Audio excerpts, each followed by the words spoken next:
So I think we might kick off. It's a really exciting time for SIMNA, and today we have our SIMNA webinar, Impact Measurement Best Practice at Mission Australia, and really excited that we've got people from all across Australia to join us today. My name's Helen Shepherd. I'm part of the SIMNA board, and I'm delighted to be hosting our webinar. I'd like to start by acknowledging the country that we're all meeting on today. I'd like to acknowledge the traditional custodians of all the lands that we are gathering on and pay all of our respects to elders past, present and emerging. I'd like to recognise the intergenerational impact of the history of invasion, dispossession and colonisation, and reaffirm my commitment and all of our commitment to the recognition, respect, inclusion and wellbeing of all Australia's First Nations people. A little bit about SIMNA for those of you who may not know much about us, except that you saw an exciting webinar invitation and decided to jump on board. SIMNA is a growing learning network of members across Australia who believe that understanding and measuring social impact is critical to achieving the best possible outcomes for all Australians, our communities and our environment. We're not just about the not-for-profit sector, but interested in the delivery of products and services by all types of organisations, for purpose, for profit and government agencies also. We have a really diverse network of interested individuals, practitioners, organisational leaders, funders and policymakers who come together to create and share knowledge.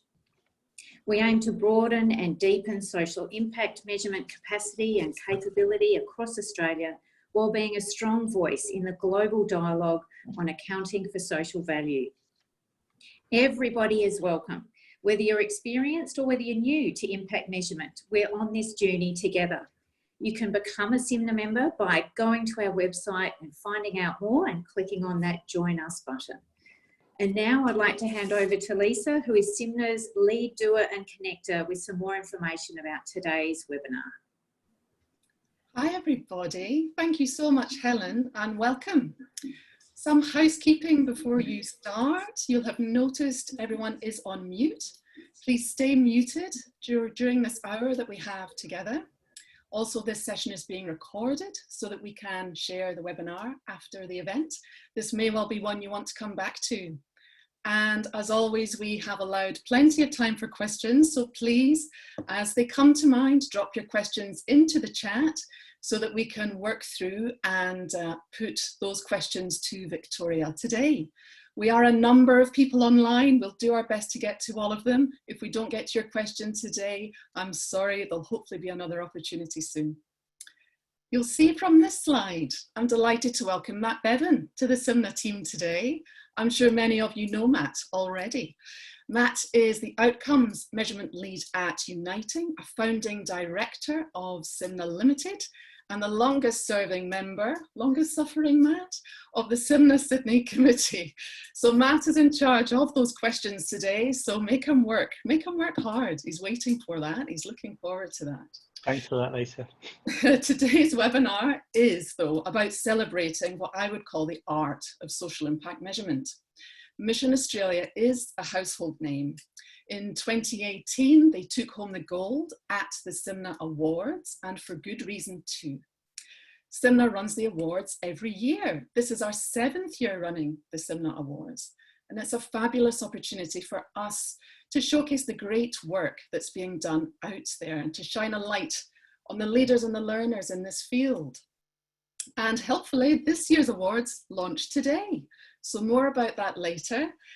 But if you are interested, again, please check out the SIMNA website and you'll find all the information you need there. So it's my pleasure now to introduce Victoria Baird from Mission Australia, who's going to lead the conversation for us today. Victoria has been part of the impact measurement team at Mission Australia since April 2018.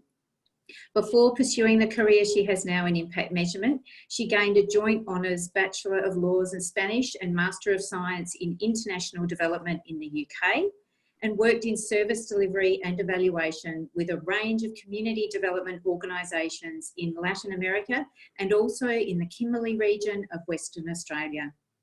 Victoria seeks to ensure that outcomes measurement tools and processes are user-friendly and useful for frontline staff on the ground.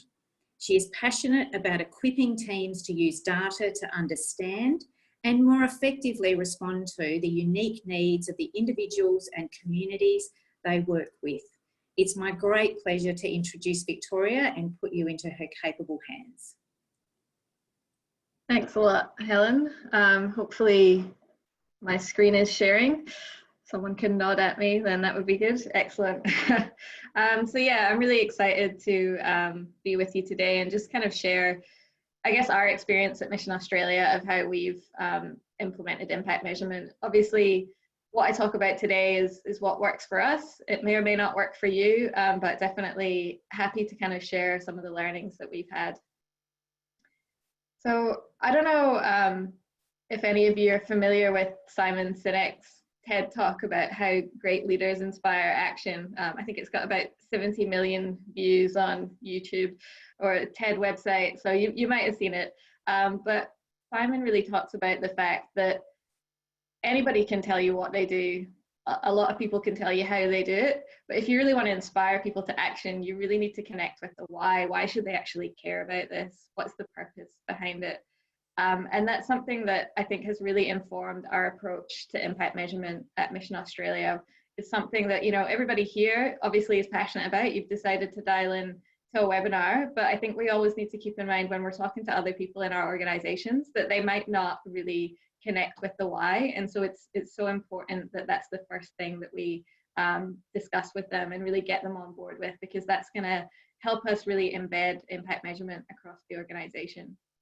So in every conversation I have, I'm always sort of evangelizing for impact measurement and really trying to get everybody on board with why it's important. So the structure I've planned for today is to really talk about the why and some of the principles that sit behind it, so the how in the first half, and then we can look at the what, the specifics of what we actually do in a little bit in the second half.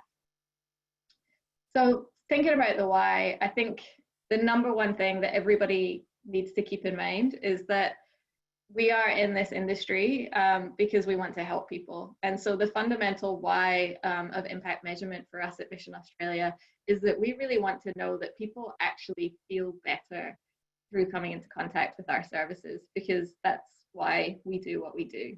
And so it really links back to the sort of fundamental purpose of our organization, which is, you know, we want to reduce homelessness, but more than that, we want people to actually thrive. And so our impact measurement process is really designed to try and help us to make sure that the people who come into contact with us can get the best possible outcomes. And I think that message is something that connects with everybody in our organization, because ultimately they have chosen to work at Mission Australia because they want to help people. There's lots of different things that they could do. But if we can show them that these tools and processes that we've got can actually help them do their job better, that's really going to get them on board, get them excited about impact measurement. And it's not just going to be another bit of administration that they have to do, another sort of box ticking exercise. If they can actually see that benefit for their clients, that's going to inspire them to action. So that's what we always really sort of try and focus on. It can also really help them just do their job. So again, we try and tie it in with their practice. So, sometimes I've visited services and they've been a little bit resistant to the concept of impact measurement. But then when we actually talk about the things that we're going to be asking the clients, they say, oh, that I would be asking that anyway. And I say, yeah, exactly. We're not asking you to ask something, just for the sake of asking. It's something that's actually going to be helpful for you in terms of the support that you provide to that person, things that you need to know, things that are going to help you know if they're progressing. So we really try and weave it in with their practice so that they can make the services more effective. And that really helps to keep them motivated, because, I used to work in service delivery. I know sometimes you can feel like you're doing the same thing every day and nothing's changing. But if you can actually have data that shows, well, okay, maybe this person doesn't have a job yet, but actually their attitude towards work is changing, or maybe their relationships are improving even though they still don't have stable accommodation, that can really help keep the staff motivated, and also they can celebrate that with the clients and keep the clients motivated as well. So I think, connecting on that sort of emotional level is really important. And then on top of that, obviously, there's some practical benefits. So why do we do it? It gives us, helpful information that we can actually share with funders, and actually, secure ongoing funding for our programs by showing that they're effective. It can help us when we're designing new services to make sure that we're actually targeting our resources in an effective way, and not just wasting money. It can help us to see if there's any risks. So if we know there's certain programs where people are particularly vulnerable, what are we doing to support the staff there? How are we addressing those vulnerabilities? And if things aren't effective, what are we going to do differently? How are we going to improve? And so that can really help us then if we can show that we put this into action. It really helps us with our advocacy when we sort of talk to funders or talk to government, because we can actually say we know that this works and we have the evidence to prove it. And it also, puts us in a really good position when there are new requirements. We see more and more funders are looking for outcomes-based reporting, payment by outcomes, things like that. And so if these are not new concepts to our staff, it's not frightening for them. I think sometimes when outcomes-based reporting or payment by outcomes gets introduced, people can get a bit scared by it, and they can sort of start to focus on it in the wrong way. But I think because we have introduced impact measurement as just a normal part of the business and something that can actually help them do their job better, it takes away some of that fear from those new models when they come into contact with them. So how do we do it? There's sort of 4 main principles that sit behind our approach to impact measurement. Again, the number one thing is really, for me, focusing on that staff engagement. Because you can design the most, technically beautiful and brilliant impact measurement approach, but if the staff don't believe in it, they're either just not going to do it, or it'll be a box ticking exercise. So the data is just completely useless because someone's just ticked 10 out of 10 for everything because the worker that they interact with hasn't actually taken the time to explain to them why we're asking for this information and really showing them the value. Because if the staff see the value, they're going to transmit that to the clients as well. So really keeping that staff engagement, I think, is the most important thing. And so the way we do that at Mission Australia is we focus on our impact measurement champions. So our impact measurement team, technically, in terms of people who have the word impact measurement in their job title, is 2 people. So for the size of our organization, it's not a huge team, but we're supported by these champions across the country. So we have sort of trained up over 200 people that actually work in service delivery to be our champions on the ground. And so we really give them the tools to understand, what is impact measurement all about in detail. We teach them the principles of results-based accountability, because that's an approach that we apply in how we use the data. So again, showing them that it's not just data collection for the sake of it, but actually how can we use that to then, turn the curve, to use the terminology of RBA. We talk about the personal wellbeing index, because that's at the foundation of our approach to impact measurement, and I'll talk about that a little bit more in a minute. We teach them how to read their impact measurement reports, and often our champions aren't actually necessarily the program manager, it might be a caseworker, and then they have to teach their program manager how to read the reports and things like that, but it kind of helps them build that relationship and really develop their understanding of the data and how it's used. And so once we sort of taught them those principles that sit behind our approach, we work with them to develop what we call the person-centered program logic. So really thinking about their specific service, or we usually get a group of services together and try and identify, what does the experience look like for the person in that service? What are the different activities that they're involved in? What are the outcomes that we expect? And really trying to step out that process exclusively from the perspective of the person that's accessing the service, and what are the indicators that are going to tell us that they're actually on the right track along the way. And so we really get that input from the staff, the champions, and they can take that back to their wider team and kind of interrogate that logic with the team and then bring it back together. And so we'll agree a shared logic across often a group of different services that are all going to use the same tool but have these kind of core components in common. And then they work for us on the ground to really support the rest of their team in actually embedding impact measurement in practice, because they're the ones that are there in the office every day with their colleagues, although maybe not so much these days in COVID with everybody working from home, but they're the people that their colleagues are going to be more comfortable talking with if they've got any questions, things like that. So they're really that kind of conduit between the impact measurement team and the staff on the ground. In saying that, we also know it's important to make sure everybody's trained. So when we're going to be launching a new tool in a program, we do deliver training for the whole team in just basics of impact measurement, and then, you know, how to ethically administer the tool, how the data is used, to make sure that they're comfortable with it. And also, again, to get that buy-in so that when they're introducing it to their clients, they actually can build that sort of excitement and see that usefulness of it, so that we're actually going to get helpful information. And we've also got a range of different sort of tools that are available for all of the staff across the organisation to really help them sort of build their understanding. Another key part of our approach at Mission Australia is that we needed structure, and that is pretty much because we deliver almost 500 different services across the country, and they're in a vast array of different program areas. And as I said, our impact measurement team is 2 people, so we needed something that we could actually roll out in a consistent way, that's sustainable, that's actually helpful across that sort of broad range of services. And we're really, really fortunate. We have a research and evaluation team at Mission Australia, and they put in a lot of that foundational work. So they had already kind of worked on our organizational theory of change and our organizational outcomes hierarchy. And then they tested lots of different outcome measures. And it was through all of their research that ultimately we decided to use the Personal Wellbeing Index. And the reason that we decided to use the Wellbeing Index is that regardless of whether it's, you know, an employment service or a mental health service, homelessness service, like I said, we want to know that people feel better. We want to know that their well-being has improved. So that's something that we can consistently measure across every different type of service. And also the Wellbeing Index is quite short. For any of you that know, it's sort of 7 or 8 questions. And that means that we can add in some service-specific measures into our impact measurement as well. So we're consistently collecting one thing, and then we're also tailoring something else to the specific requirements of the service.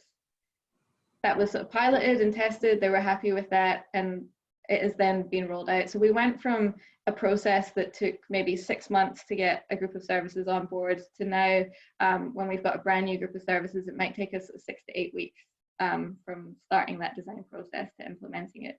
If we get a new service that's really similar to one of our existing services that's already on board impact measurement, it can take as little as 2 weeks to get them on board. So we've really streamlined that process, and it means that it's a lot easier for us to kind of keep getting new services on board. And at the moment, I think we have about 80% of our services on board impact measurement, and you know, our goal is eventually that every service will be measuring its impact in some way. It was also really important for us to really integrate with IT systems. So the survey platform, you know, automatically sends out emails with alerts about well-being, things like that. Again, try to make technology work for us. It calculates the scores. So there's none of that kind of manual work needed from the staff. We also really believe in sharing back the data as quickly as possible with the team. So all of our data gets collected online. It gets transferred into the Mission Australia data warehouse. And then we have these interactive Power BI reports that all the services engaged in impact measurement have access to. And so those reports get refreshed 3 times a week. So it's not quite real time. You might have to wait a couple of days for your new data to be in there. But pretty much once the survey's in the system, within a few days, you'll be able to see the results reflected in that report. And that really encourages the program managers and staff to kind of engage in that reflective practice and actually check in and see, you know, what is the data actually showing them? What does that mean for, you know, maybe different cohorts of clients? Are they getting different outcomes? How can that influence how they deliver the service?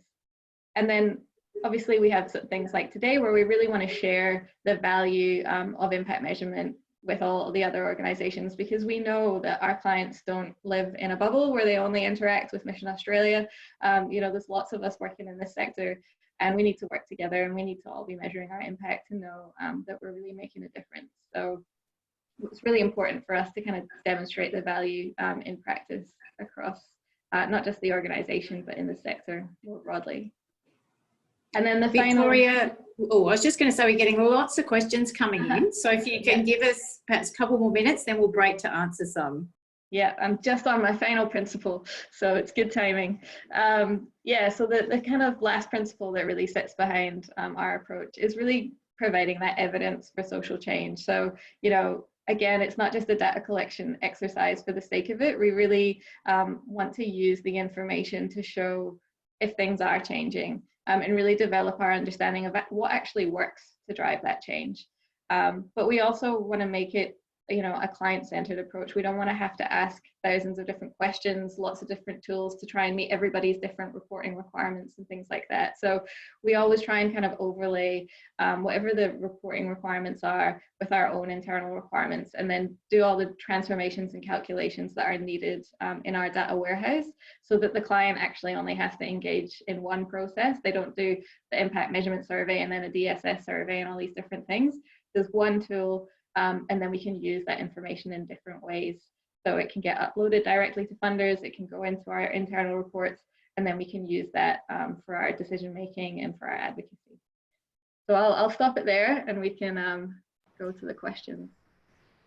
That's great. That's a really, really great introduction. And I think some of the, there's a lot of questions coming through. We're probably, it's always going to be tricky to answer them all, but I'll try and group them together and ask them, and we'll see if we can get through as many as we can. There seems to be a few questions about the champions. This team of 200 people that support the two named positions, this great force for shared change. The questions are around, how are they chosen? Are they chosen? Do they put their hand up?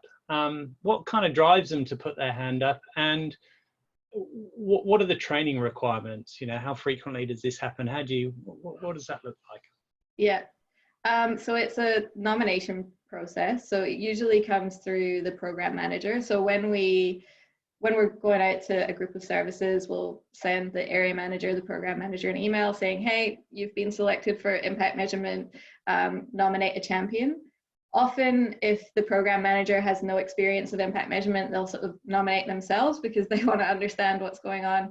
But often we'll have managers that have impact measurement in a few programs already, because we've got so many on board. And then it will be sort of caseworkers, team leaders that might put their hand up. They just want that sort of professional development and are kind of interested to learn more about data, and sort of just have that opportunity to kind of take on a bit of a leadership role in their team. So they have one full day of training, which previously was face-to-face. Now we're sort of looking at webinars and splitting it up because nobody wants to sit on Teams for 6 hours straight.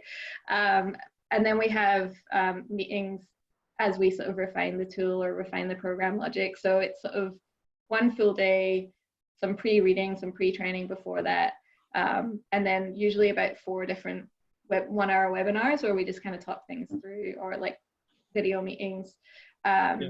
And then they can touch base as much as they want. So we have some champions that are sort of like often in contact with us with sort of different ideas or keeping us updated. And then there's other champions that we sort of don't hear from as often. So it's kind of up to their level of interest. But one of the champions just recently also got in touch because, they were doing their performance review thing and your individual development plan, and they wanted to develop their skills even more. So we're looking at what's a little project that we could get them involved in to really kind of help them build up some more of their skills. And that's something we're always really excited when people want to learn more about impact measurements. We're always kind of happy to support anything like that. Sounds great, and it doesn't sound like we have a problem getting people to put their hand up, which is really good to hear. Yeah. We've got a couple of specific questions. There's a few people wanting to know what data collection platform you use. Yeah, so we use Survey Gizmo, which is similar to SurveyMonkey, but yeah, that's the one that we use. It has pretty good data protection, is my understanding. That's why we chose it over SurveyMonkey. Generally, we're a Microsoft shop, but we found that Forms Pro doesn't have the functionality that we need, so we need a survey specific platform. And with the surveys, we've got a good question from someone, how you manage survey fatigue with your clients. Like, is that something that comes up? Yeah. Yeah, definitely, and it's definitely a concern. I think that's where we try and make sure it's actually part of the practice and not just another survey that you need people to fill in. Like, people can do it face to face, they could do it verbally and sort of tick it for people, but it's more of a conversation so that people actually see the value of it, rather than just like, oh yeah, everything's 10 out of 10. Or if someone does tick 10 out of 10, you know, having the caseworker take time to have a conversation with them to say, really, like, is that really how you feel? You know, because if you're accessing this service, then it doesn't kind of match up that everything's perfect in your life, but you're, you know, in a homelessness service. So let's unpack that. So kind of not just, you know, obviously it's up to the client to select whatever they want, but, you know, also having a critical eye and not just accepting it at face value.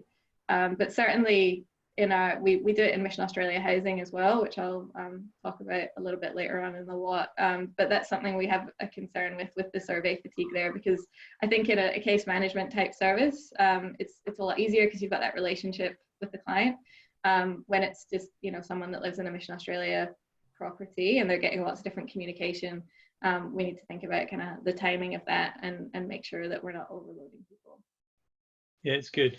No, that's great. And another question, I think I'll probably ask one more. We'll see how we're going time, but we might go back to your presentation and then I'll gather a few more. There's a few people asking around the hierarchy of outcomes and whether there's an organisation or how all this fits, you know, with the organisation and then the individual programs. How do all these things sort of line up? Do you have individual program logics which link to the overall strategic logic? And yeah, so broadly speaking, yes.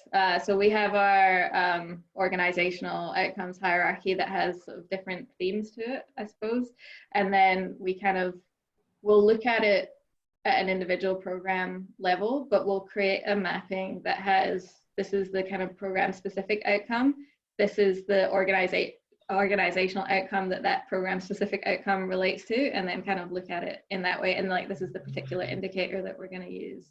And we also manage a question bank of all the questions we've ever asked in any of our impact measurement surveys. So as much as possible, if the outcome is connected into a certain sort of, they're all organized by the themes of the organizational outcome hierarchy. So if the service outcome connects with a certain outcome in the organization, we'll try and use the questions we've already sort of previously used in other services so that we can do that aggregation from different services, if that makes sense. Yeah, look, I think it does. And I guess, you know, by the sounds of the scalability of what you're doing, that there must be a lot of crossover in terms of, you know, what the information you're seeking to gather from clients and the similarity through the services of what sort of outcomes. So presumably a lot of those learnings they build as you go through different programs and get across different programs to collect that data. Yeah, I always find it funny when we do the champion training, especially if we have, you know, it's easy if it's like one national program where everybody's delivering exactly the same thing. But sometimes we'll get together, say, they might have lots of different, so they come in and they think that they're all unique and there's no way that they could possibly, you know, all use the same tool because they all do something like totally different.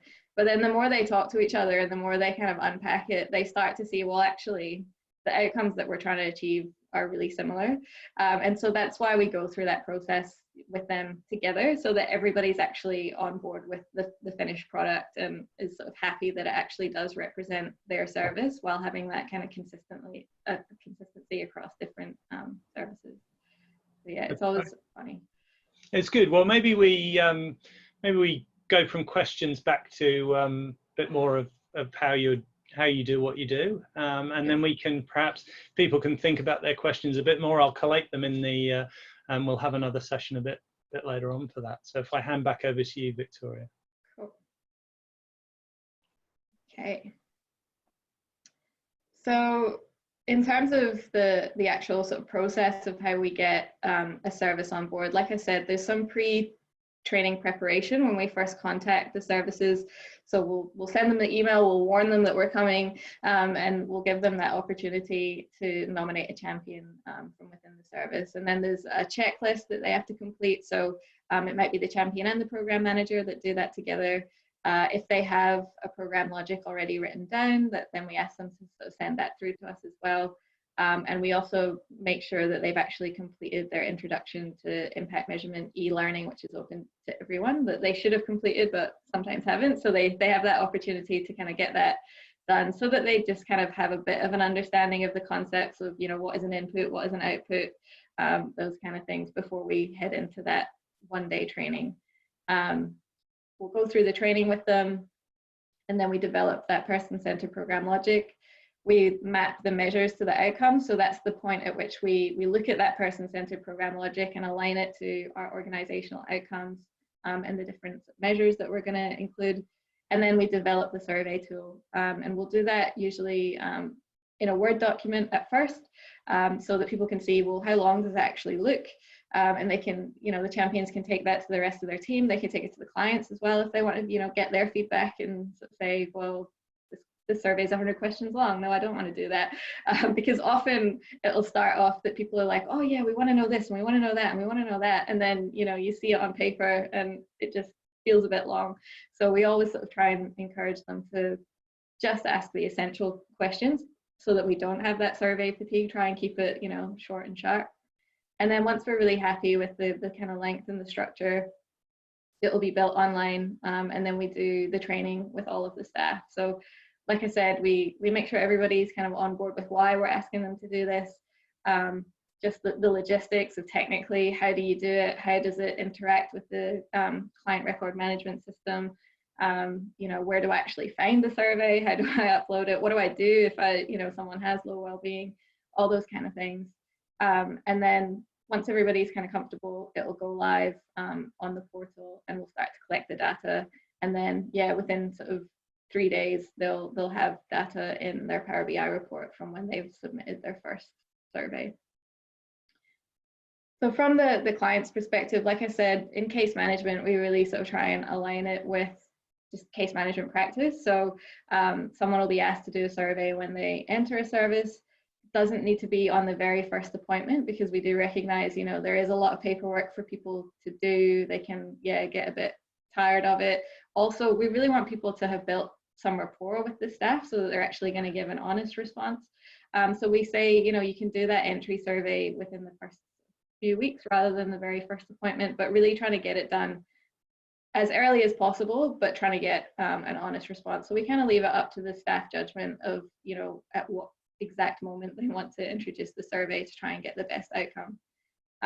And so we'll do that. And then we do follow-up surveys, usually in line with case reviews. So if we're doing reviews every 3 months, we would ask them to do a survey around every 3 months.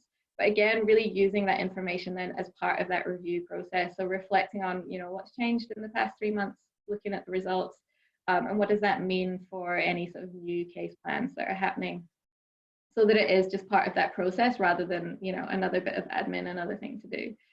And then we do the exit survey when they're leaving. And again, it doesn't need to be the very last appointment.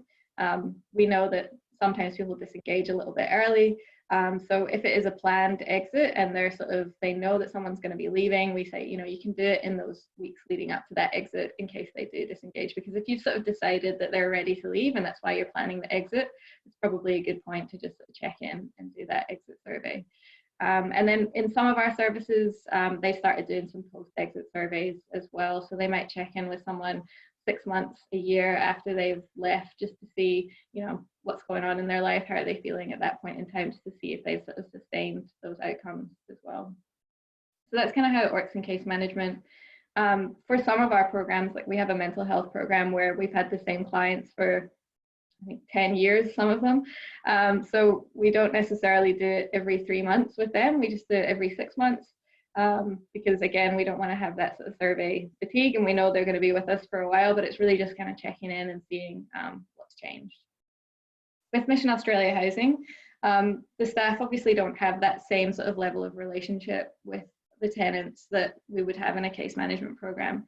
And they also, you know, they receive letters from Mission Australia for inspections and rent and all those different things. So, you know, communicating with the tenants is a little bit different. So we do it just as an annual survey for them. This year we offered some incentives. So if they chose to take part in impact measurement, you know, they could win an iPad, they could win, you know, Woolworth vouchers, things like that. And so they just submitted it online. And then we aggregate those responses at a regional level. So we share the analysis and the insights back with the community development teams in those regions and really kind of pull out what the themes are across the region. So if we see particularly people maybe rating their health low, we might sort of recommend that they look at how they partner with different health services, how they could improve access to health services in that particular community.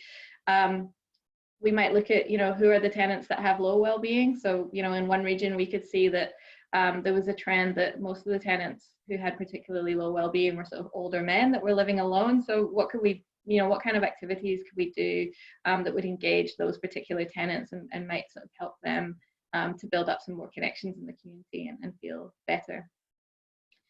If we have any sort of tenants that come through with a particularly low score, again, an alert will be sent out from the system, and then there'll be a meeting between the regional manager for housing and maybe the community development officers, potentially the community chaplain, and maybe actually the housing officer for that particular tenant. And they might discuss, who's the best person to actually contact that tenant. Do they have a good relationship with their housing officer? And so would it make sense for it to be the housing officer? Or would it be better for the community chaplain maybe to reach out to that person? And so we make it really clear on the online survey in the consent page that this information is actually shared, and that if we do have concerns about their well-being, that we will contact them. And so this year, actually, one of the housing officers got in touch with me to say, one of her tenants was really touched by the fact that she actually called them just to check on their well-being. She said when she called them, they said, oh, I know, I'm in arrears. Yeah, like I'll pay. And she said, no, I'm not actually calling you about your rent. I'm just calling to see how you are because you did this survey and it looks like you're kind of struggling. And the tenant was just like so touched that we had actually seen them as a human being, and that we, the housing officer said, like, we don't need to talk about rent today. I just want to know, what's going on with you. What can we do to help you? And that really meant a lot to them. So I think that really helped the housing officers to see the value of it as well, because they get asked some questions as part of the process to reflect on how the person's managing their tenancy. And so there was a bit of pushback from some of them at first that we were asking them to, make some of these judgments or, do a little bit of extra work when they're already busy. But when they can see what it means to the tenants, then I think they really sort of see the value of it. And we also have something in some of our regions called tailored support coordination. So if after the chaplain or the housing officers had a chat with the tenant, they think actually they need some additional support, they can refer them in to that program as well, or they could refer them to someone externally as well if needed.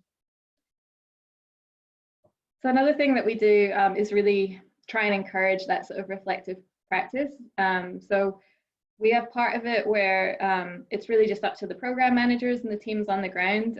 They have all the information available to them in their Power BI reports, and they can engage with that as much as they want. They can, put it on their team meeting for every meeting. And that's kind of driven by them. But then we also have these scheduled activities every 6 months. So as part of, we have something called the quality program, which is our continuous quality improvement process.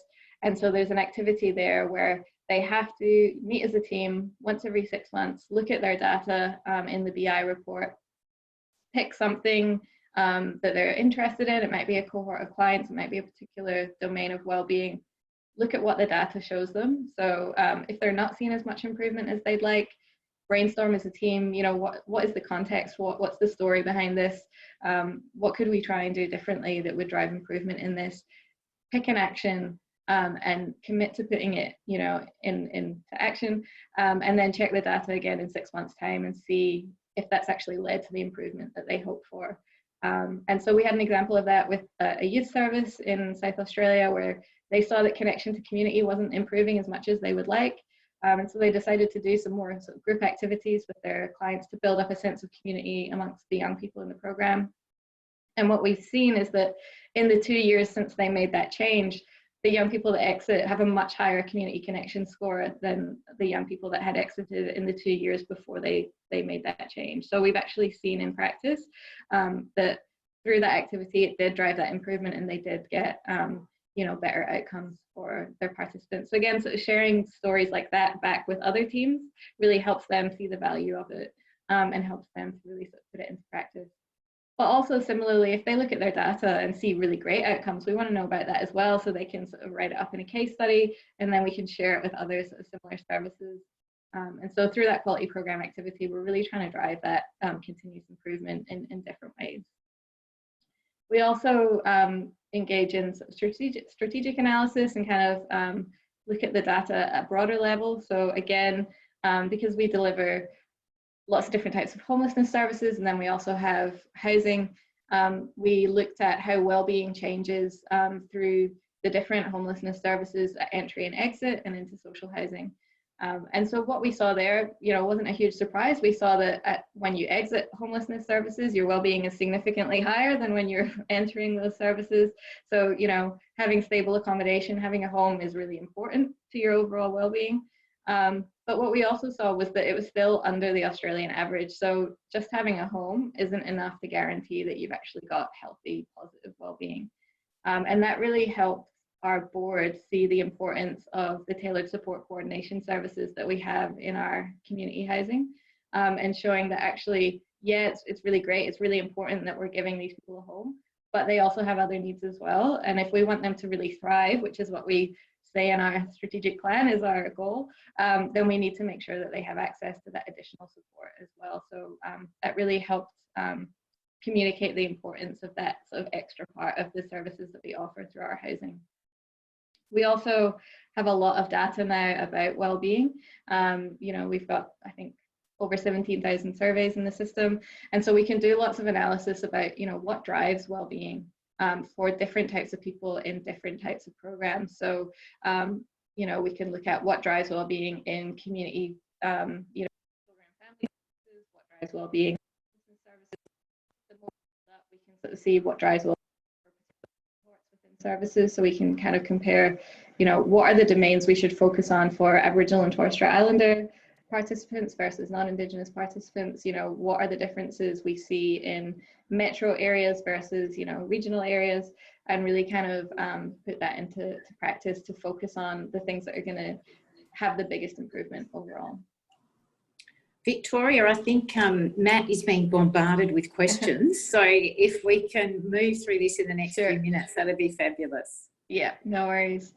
I'll just finish on what I kind of keep coming back to, which is maintaining that staff engagement, because like I say, you can have the best systems, you can, have all the technology in the world, but if the staff don't actually care about it, you're not going to get that data that you need. So we have an impact measurement SharePoint that everybody has access to that has lots of different tools and resources. All of the services get their own sort of individualized page so they can see the specific resources they need in their particular program. Like I said, we've got this e-learning module that everybody can do. We've got posters that they can put up in their offices. We've got videos that kind of show how they've used it in different services that has input from clients and staff and managers. And then, we've got webinars. My favorite part is going out to actually visit the services, because I kind of miss the chaos of a actual, service delivery office. And so that, I love it, again, pre-COVID, when you can actually go and show people in person, this is what the data shows. I've had people actually literally in tears when they see the improvement that their clients are having. And, I had one worker say, do all this work and you think you're doing a good job, but you're just not quite sure. But to have somebody come in who doesn't know us, but can actually just look at the data and say, yep, these people are, they feel better after the support that you've provided. It just means so much to them. And it really, again, kind of reignites that fire that they want to get out and collect more surveys then. And, they want more and more data to kind of show that actually this is working, so that they'll say, oh, does the CEO know about this? Have they told the government about this? And so, they really see the value of it when you can sort of share back that analysis with them. And then also when I sort of popped into one of the housing offices last year, I saw they had this barometer on the wall that they'd created, because they do that annual target of trying to collect as many surveys as they can within a month. So they had these, the little party blowers stuck on the wall, and whenever they hit certain milestones, they would do that. And that was something that their local champion had just sort of organized for themselves. So again, we kind of leave it up to the champions to see what's going to motivate people in their particular service in their office, and really try and encourage them to do that. So that is all I'll say. We can go to the questions. That's great. It's always nice to hear that impact in terms of, you know, the value of presenting this information back to people, and that, you know, that anecdote about someone crying because they, you know, sort of seeing the data in terms of the value of the service is it's really, really powerful. Now, we got a lot of questions that are coming in. One of the things that I thought I'd ask as a question as well from myself, what you seem to have talked about is developing something that is very scalable and repeatable. You know, there's a lot of lessons that have been learned, and you've managed to build something which you know, you're in the process, you've got 80% of your services and you're still looking at doing more. You've managed to do this thing called outcomes measurement for a very, very large and complicated organization, you know, in a relatively short amount of time. So I guess I'm just wondering about that pragmatism of how you've gone about it, because outcomes measurement could be enormous. You know, when you're really trying to prove the intricacies of whether you've made a difference in people's lives, the attribution, what would have happened otherwise, it can be incredibly complicated. But you've taken a position that's sort of pragmatic in terms of, I'm just wondering if it's how you see it as more of a learning and insights exercise, or whether some of that language, you know, whether not saying, well, we're absolutely going to prove we're making a difference for every person, whether that frees you up to get traction. Because in my mind, I'm thinking, well, you know, a lot of people must be thinking, well, what does this take? What's the investment look like? Like, how big is this? Can we afford it? And what you're talking to is a very affordable and meaningful exercise for a large and complicated organization. So I'm just wondering if you could talk through that a little bit about how that's enabled progress. Yeah, I mean, I think definitely we've taken a very specific view of measuring our impact. So, you know, it is very focused on that sort of client experience, and we are, now that we've got that embedded, sort of thinking about more about how we can then incorporate different data sets and other information to do more of that evaluative piece, because at the moment it has been exclusively about kind of supporting practice rather than making a judgment about, yeah, this is great or this is, you know, terrible. But it's, I think the thing that has really got the staff on board is that we really take the fear out of it. And so we're saying this isn't a judgment on you. Like, we are very specific in our surveys. We don't ask the clients questions about the service. It's not a client satisfaction survey. It's asking them about their life. So client satisfaction we do separately. That's anonymous. So it's, you know, completely a separate issue. So, you know, we say if the client has a low score in this, it's not about you. It's about what's actually going on in their life. And it's really just helpful information to help us see, you know, what support they need. So I think that sometimes there is that fear, particularly I think with like outcomes-based reporting and things like that, where people think, oh, if someone doesn't have good well-being, then that's a reflection on me. But at the end of the day, sometimes the people who access our services are in very complicated situations, and it's unrealistic to say that they're going to exit with, you know, Australian average well-being. So I think kind of always being realistic is good about, you know, what success looks like, and being aware, particularly with follow-up surveys, they can be very up and down. We often have follow-up surveys that are kind of lower than entry surveys, and making sure people are kind of comfortable with that, because it's often not a linear trajectory. You don't enter a program and just keep getting better and better and better. There's sort of different things that happen that can set you back. And so I think being comfortable with that, sort of being comfortable with unknowns and, you know, maybes and all those things is part of the process. And I think that's where the culture piece really comes in, of people sort of seeing how they can use it to improve the service rather than seeing it as a judgment on them. I don't know if that's answering the question. Definitely. No, it does. There's a lot in that, and we could keep talking about this at length. I wanted to go back to some of the other questions that we've been having through. Confidentiality seems to be something people are asking about. How do you ensure privacy of respondents? And yeah, what's the process around that? So we have a, you know, consent at the start of the survey. It's de-identified in the sense that they use their client record number from the CRM system that we have, not their name. And So people like me who have access to the survey data, I don't have access to the CRM, so I don't know who that person is. They're just a number to me. But we do also make it clear on the consent form that, you know, if we do have concerns about them, for example, with the housing tenants, that we will be in touch, even though they have just submitted this survey online. So we're sort of very transparent about how we're going to use the information. And I think that's also where the conversations come in when it gets introduced to them by the staff as well. We also have a tenant or a participant information sheet, which has contact details for me on there. So if they have any questions, you know, about the survey, about how we use data, they can get in touch. Nobody has ever called me to ask me a question about the survey, but I do often get calls when they've lost the phone number for their case manager, and the only bit of paper they have that has Mission Australia and a phone number on it is my one. So sometimes I kind of have to field those calls, figure out what service they're from, connect them with their caseworker. But yeah, I think we're always kind of upfront about it, but we also don't share their individualized responses outside of, you know, the service. So it's not, you know, it's not, they're never identified in any sort of reports and publications, things like that. It's good. Again, there's so many comments and questions, and I'm just mindful of time, but another one that's coming up is around that sort of co-design concept. So to what extent so far, you know, you've involved clients in perhaps the development of the tools or reflections on how it feels to be asked the questions, and also perhaps in the user's involvement in developing the program logics or theories of change? Yeah, it's definitely something we could improve. You know, we go through the champions predominantly, so it's kind of up to them how much they share that back with the clients. We do encourage that, but you know, at an individual service level, we don't have any sort of checks to make sure that that has happened. Often what we'll do is kind of check in a few months after we've introduced the tool, just to see if there's any feedback at that stage. There might be sort of questions that people are struggling with even sort of comprehending. We might need to think about, do we use a different question? Is that working for people? And we do try and kind of have that continuous contact with the champions just to kind of get that feedback.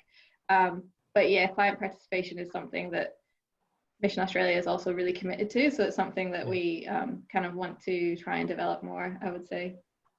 And I think the you know, the thing there is what is the appreciation that what you've done provides a platform which can be built on. You know, this isn't the end of the journey, but it's such a wonderful example of how taking a view and having some pragmatism can create something that's scalable and gives you reach and insights very, very quickly, which then you can also build on. So I think that message about not letting the perfect be the enemy of great comes through time and time again.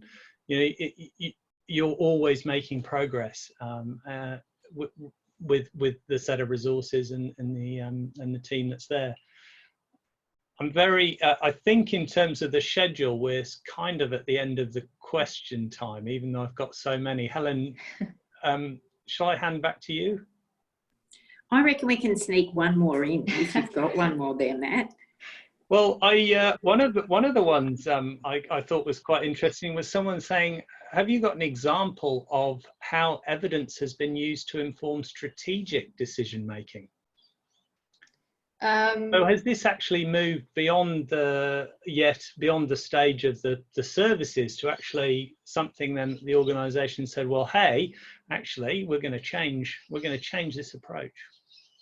It's something that we're in the very early stages of. So we just launched a new strategy at the start of this financial year. So 3 weeks ago, or whenever that was, 3 or 4 weeks ago. And impact measurement has really been weaved into that whole strategy. So part of that for our internal reporting is going to be, you know, a strategy scorecard of how we're actually progressing towards our strategic goals. And a lot of the impact measurement data is going to be used for that. And so, yeah, it's definitely going to be informing our new strategy, and also, I guess, business development as well. So, you know, if we are looking at, well, what are the programs that we're actually good at delivering? What are the ones that maybe we're not the best people to deliver? And really sort of focusing on doing what we're good at and not just doing everything. So I think that's something that we're sort of looking at as well. Yeah, and it's good to hear that's in development, because you know, and it shows how if you aim to satisfy the sort of the program level, the staff and the clients, that information and those insights will ultimately help you in making your strategic decisions. And you don't really start out developing a system to answer your strategic decisions, but it's wonderful to see that in the full cycle that sort of holy grail actually does arrive, and it becomes part of how this system becomes really useful at different levels of the organization. Yeah. Helen. So I'd just like to close us up and to say thank you so much to Victoria for sharing so openly and so honestly about the journey of Mission Australia. For me, it's been really exciting to hear that the journey continues, that I'd echo what Matt said, that starting somewhere is better than starting nowhere, and it doesn't have to be perfect the first day, that it is an iterative and learning journey. And love to hear about those things that you're sharing will be growing and developing over time. Loved how I think we really learned about how you adapt it to the different needs of different clients and different programs to make sure you're not over surveying and things like that, and how you're starting to use that data to inform strategy as well as driving different investment across your services as well. So huge thank you again, Victoria. Great thanks to Matt for wrangling the questions and turning, I think, 50 into one. So brilliant work there, Matt. An enormous thank you to everyone for joining us from around Australia. I have been so excited to see the diversity of where we are all joining today around Australia, and look forward to our next webinar, which is on August the 19th, on measuring the impact of community-based cultural events. So very excited to be part of that conversation, and registrations for that will open soon on our website. You'll get a survey in your inbox asking you for feedback on today. Please do complete that. We're really keen to keep learning and growing and developing and improving these, so please respond. And I can't finish up without saying thank you to Lisa for her amazing work in managing everything to make sure this worked, as well as to finally just plug SIMNA membership again, and to remind you that our awards have opened today. So applications are up there right now. If you're inspired by Victoria and want to share your stories of success and growth and your journey in impact measurement, please jump onto our website, become a member, and pop in an awards application. So thank you again, everyone, and have a beautiful rest of your day. Thanks, Helen.